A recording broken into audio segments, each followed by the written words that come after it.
Hello everyone, welcome to Shakbu Horror Stories. Before we dive into the tales of terror, please take a moment to subscribe to my channel and hit that like button. Also, let me know in the comments, where are you watching from and what time is it right now? Your comments will significantly help my channel's growth, and I appreciate your support more than you know. Alright, let's dive into the stories. What I'm about to tell you happened 3 years ago, but the memory of that trail haunts me like it all took place yesterday. Like the damp ground is still beneath my boots, and the muffled sounds of the forest still echo between the breaks in silence. My wife Claire and I have always been passionate about hiking, about that raw, unforgiving contact with nature that feels at the same time both threatening and purifying.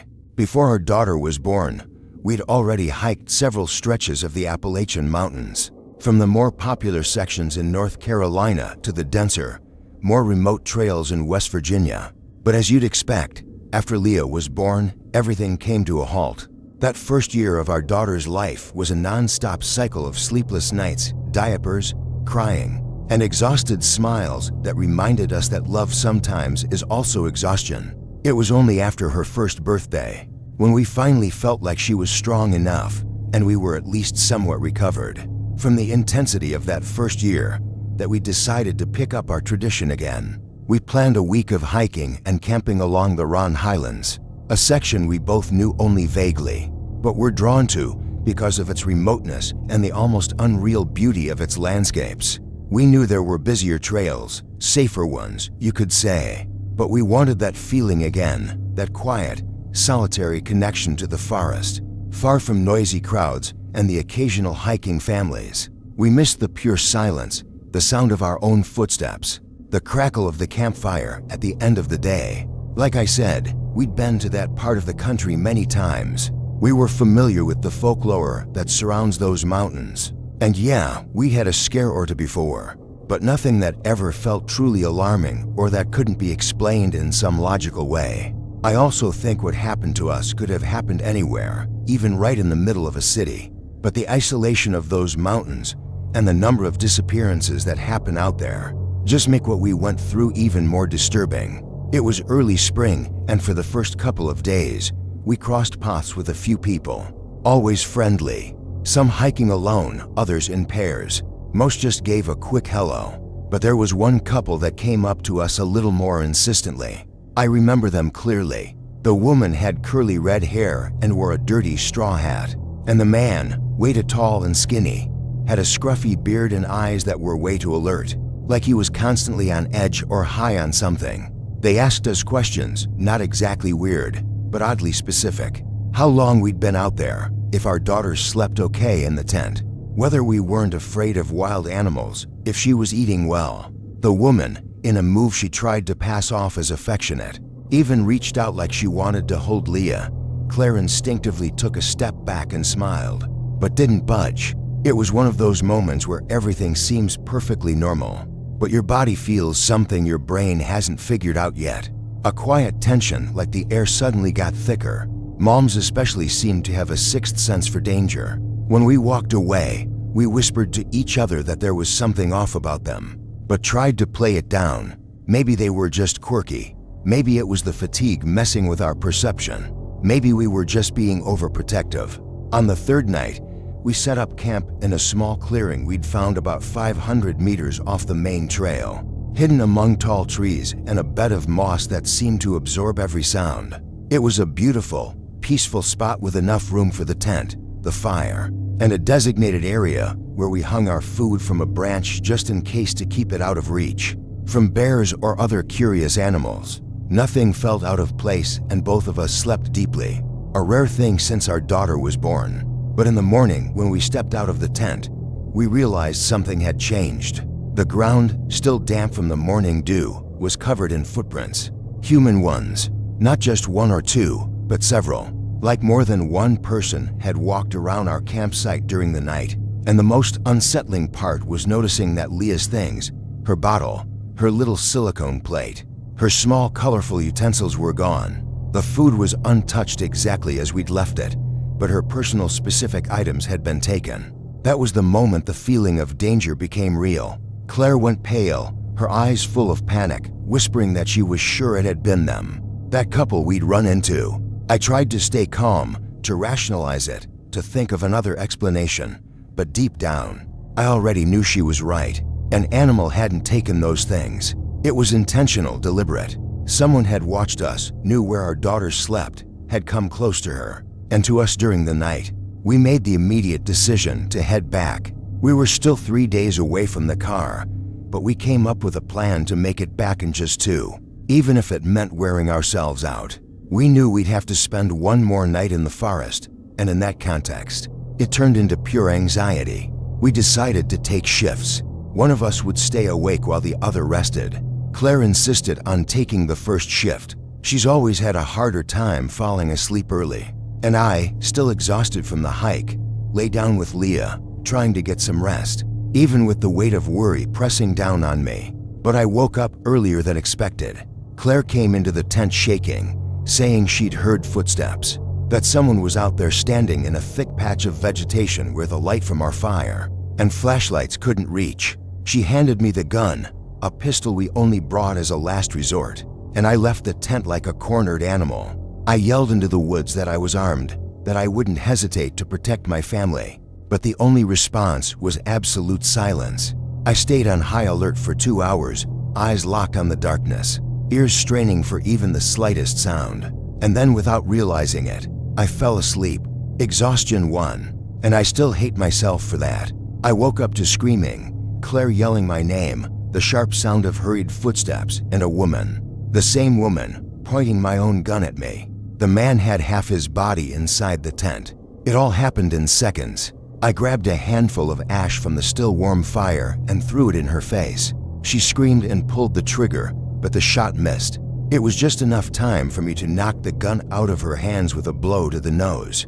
The man, startled, lunged out of the tent. I pointed the gun at him, my hands shaking, and shouted that he had 5 seconds to get out of there. He backed off, eyes wide, unsure, but eventually ran, dragging the woman with him. We thought about packing up and leaving right then, but we were deep in the woods. No light, our daughter still in shock. So, we decided it was safer to wait for the first light of morning and leave as soon as the trail was lit. It was a brutal hike back. Leah cried for half the time, and Claire and I were beyond drained, but we didn't waver. We reported everything to the police, gave them detailed descriptions, maps, dates, but they found no trace of what we described, and the case was closed for lack of evidence. Only a few weeks ago, we were contacted again by an officer saying the case had been reopened. Another couple in a different part of the same trail reported a similar incident, with descriptions matching that same pair. Not a single day goes by without me thinking about that night, that moment when the woman's eyes met mine, full of something I'd never seen before. It wasn't just malice or madness, but a kind of emptiness. An emptiness so deep it feels like it stayed inside me ever since. The forest stopped being our refuge. Now it's just a place where silence screams louder than any sound. A place that reminds us that no matter how experienced or prepared we think we are, terrible things can still happen to us. I've always loved the outdoors, hiking, camping, getting away from everything. It's the only thing that really quiets my head. My two best friends, Ashley and Brooke, are the same way. The three of us had been slowly working through the Appalachian Trail, section by section, whenever we could get time off work. We weren't pros or anything, but we had enough experience between us to feel confident out there. This happened in October a couple years ago. We decided to take on a more remote stretch through southwest Virginia. That part of the trail cuts through some deep national forest land, and we'd read that it was one of the quieter sections. That's exactly what we wanted. Just the three of us, no crowds, and some peace in the woods. We parked at a long-term lot near a trailhead, threw on our packs, and set out mid-morning. First day was gorgeous. Crisp air, leaves turning, barely saw anyone. I think we passed one other hiker the whole day, and he barely gave us a nod. I remember thinking how perfect everything felt. That kind of silence you only get deep in the woods. Like I said, we'd done a bunch of trails in those mountains before, but every time we came back, it felt like seeing them for the first time. Just completely breathtaking. Around dusk, we planned to crash at one of the shelters, but when we got there, it was already taken. Even though we hadn't seen almost anyone all day, there were 3 guys already set up inside. We gave them a quick nod as we passed, but Ashley got a little weirded out by the way they looked at us. Real intense. Didn't say a word. As soon as we were out of earshot, she said she didn't feel good about staying anywhere near them. So, we kept walking way past the shelter until we found a narrow side trail that led deeper into the woods. Eventually, we came across a small hidden clearing. It wasn't perfect, but it was dry, flat, and tucked far enough off the beaten path that we figured those guys wouldn't find it, unless they were seriously looking. We set up camp, started a fire, cooked some dehydrated meals, and sat around talking until it got too cold. We all turned in around 9:30. I was asleep maybe a few hours when I woke up to the sound of footsteps. Not animal noises, slow, deliberate steps, crunching leaves. I stayed still, trying to figure out if I was even fully awake. We were all packed into the same tent, sleeping side by side. Both Ashley and Brooke were already sitting up. Their eyes were wide, and they were just staring at each other, dead, silent. Something was definitely off. I quietly reached for the pistol I kept stashed in my pack. I always bring it just in case. I signaled for them to stay quiet. I slid out of the tent as slowly as I could and crouched low with my flashlight and gun ready. I didn't turn the light on right away. I wanted my eyes to adjust. I stayed like that for almost a minute. Then I heard a twig snap, off to the right, maybe 15 feet away. I flicked on the flashlight and pointed it straight at the sound, but I didn't see a damn thing. Just trees. Then I caught it. Movement. Barely a flicker. A person ducking behind a tree. I yelled out, said we were armed and they needed to get lost. No answer, so I started to move toward the spot slowly. Flashlight and gun steady. That's when I heard someone else running off to the left this time. And then almost simultaneously, another person took off in the opposite direction. 3 people. I was pretty sure it was those guys from the shelter. They saw 3 young hikers, 2 of them girls, and probably thought we'd be easy targets. Like they could mess with us and get away with it. I backed off fast, heart in my throat. I didn't chase them. No way I was going to follow 3 unknown people into dark woods. I went back to the tent to tell the girls what I saw. When I got there, Ashley was outside the tent, crouched down, gun in hand, scanning the woods with her eyes. We stayed up the rest of the night. I kept the pistol in my lap and never let go of the flashlight. Every little sound had me tense. Ashley stayed up the entire night, straight as a soldier, constantly watching the tree line, like she knew something was about to go down. By morning, we were exhausted, but agreed to keep going. We considered the possibility that it was just an attempt to keep us away from the shelter, or maybe just a pointless prank. Some people love messing with others and just harassing them for fun. We hiked fast all day, didn't eat much. Every now and then, we'd stop and listen. I kept getting this feeling like we were being watched. That crawling sense in the back of your neck when someone's eyes are on you. Towards sunset, Brooke found a narrow ravine with a rocky overhang. It was tight and we barely had room for the tent, but it was hidden and hard to reach. We thought it'd be the perfect place to stay out of sight. I spent the day telling them not to worry, that everything was fine and we wouldn't be bothered again. But the truth is, I wasn't sure if I was trying to convince them or myself. We didn't bother with a fire that night. Too risky. We sat in the dark, ate cold food, and tried not to talk much. Eventually, Ashley laid down. Brooke tried to stay up with me, but we were too tired. I told her to sleep. I'd keep music watch. Sometime around 2 a.m., I must have nodded off. I woke up to the sound of our gear being moved around. At first, I thought it was one of the girls. Then I remembered exactly where they were lying. This wasn't either of them. I reached for my pistol again, got the flashlight, and stepped out of the tent slowly. I didn't even speak. I just scanned the area with the light. I saw someone crouch near our packs. As soon as the beam hit them, they bolted, ran straight down the ravine. But before I could even react, I caught sight of more movement behind the trees. I moved up the incline a bit, trying to see where they went. That's when I saw it.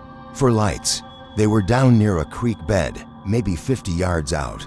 4 of them, standing still, watching. They weren't surprised, and they didn't run. They were just standing there, like they'd been waiting. Then I saw one of them grab something from his waist, and I saw something gleam. A knife. No, not just any knife. It was a machete.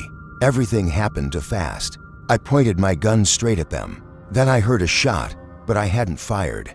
Behind me was Ashley, gun in hand.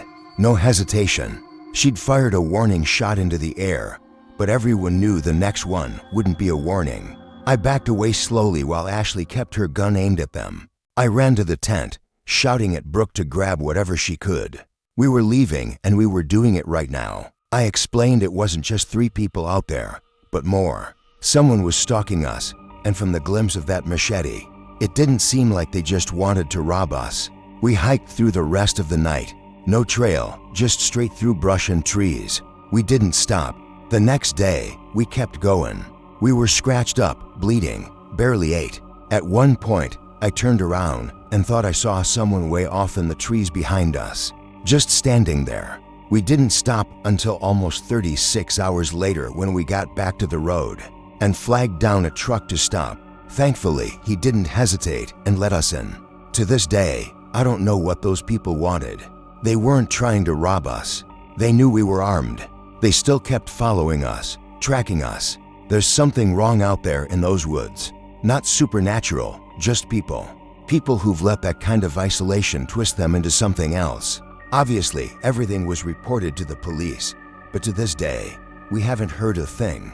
We've been keeping up with the news, and so far, 2 solo hikers have gone missing in that area. The police told us the cases weren't connected, but something about it all feels very strange. In the early days of the autumn of 2018, I was spending time near Leanville Gorge in the Appalachian Mountains. I didn't expect anything unusual, but I was wrong. My name is Thomas. I'm 56 years old, and I'm a musicologist who specializes in folk music and regional vocal traditions. I'd come to Leanville Gorge specifically to research the area's musical heritage, hoping to document some of the old songs that local residents still remembered. The gorge itself is stunning steep cliffs, a river running through the bottom, trails that offer incredible views. I arranged to stay with a local family who agreed to let me interview them about their musical traditions and family history. The first week was productive. I conducted interviews with 3 different families, recorded several traditional songs, learned about the musical heritage of the area. It was exactly the kind of research I'd hoped to find: real people, real traditions, music that had been passed down through generations and was still actively maintained. But in the second week, I started hearing something else, a voice singing. I first noticed it when I was hiking one of the gorge trails. It was late afternoon, the light getting golden, the shadows starting to lengthen. The voice seemed to come from somewhere up the gorge, carrying along with the sound of the river. It was female, high and clear, singing in a style that reminded me of the traditional Appalachian music I'd been documenting, but also different, older somehow, or stranger. I couldn't make out the words, but the melody was haunting, repetitive in a way that suggested it was a very old song, something traditional. I tried to locate the source, but couldn't pinpoint exactly where it was coming from.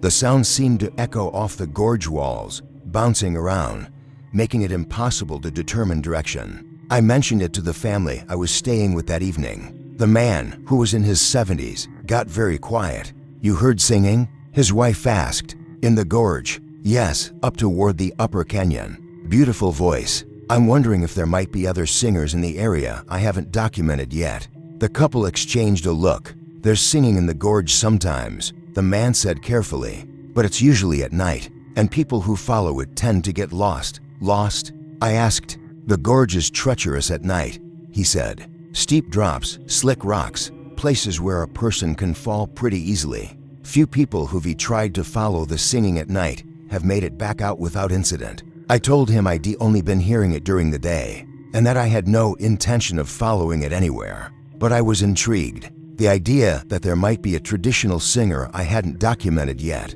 someone keeping the old songs alive, was exactly the kind of discovery I'd come looking for. Over the next few days, I heard the singing multiple times, always in the late afternoon, always carrying from somewhere up the gorge. always the same melody or variations on it. I started recording it with my portable audio equipment, capturing whatever I could of the voice and the song. I also started trying to identify the song. It sounded old, centuries old possibly, but I couldn't place it exactly. It reminded me of some ballads I'd encountered before, traditional narrative songs that told stories of lost love or tragedy. But the words weren't quite right. Either I wasn't hearing them clearly enough, or they were in a form of the language that predated modern usage. On day 9, I decided to hike up the gorge toward where the singing seemed to originate. The family tried to discourage me, but I assured them I'd stay in the daylight and not venture anywhere dangerous. I promised to be back before dark.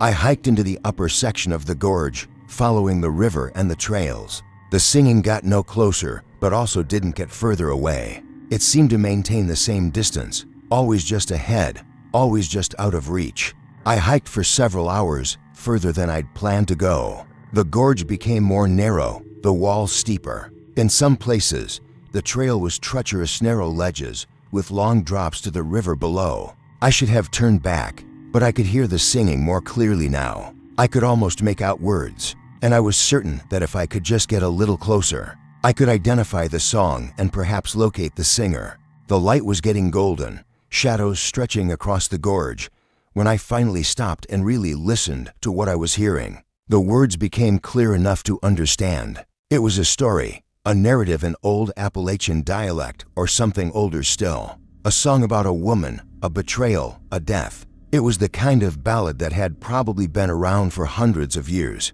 but I'd never encountered this particular version before. I pulled out my recording equipment and documented as much of it as I could. The voice was beautiful and terrible at once, technically perfect, but also somehow hollow, like it was coming from someplace that wasn't quite real. When the song ended, there was silence, absolute silence. The river stopped sounding. The wind stopped moving. Even the light seemed to stop changing. Then I heard breathing, coming from somewhere very close to me. Very close, but not visible. I turned around, my heart pounding. The gorge around me was empty. No one visible.